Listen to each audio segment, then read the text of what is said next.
السلام عليكم ورحمة الله وبركاته. هل يجوز نظاما أن يوقف شخص شيء من الأموال على نفسه في حال حياته ثم على غيره بعد وفاته؟ نعم، أجاز النظام ذلك.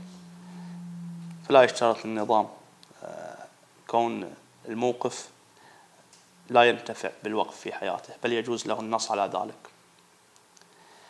وإذا نص الواقف على شيء يتم الأخذ بما ينص عليه في الوقفية، فوقف الواقف محترم وشرطه محترم، فيجب عليه الاعتناء بصياغة نص الوقفية لعدم إمكانية التعديل عليه في حال عدم النص على ذلك.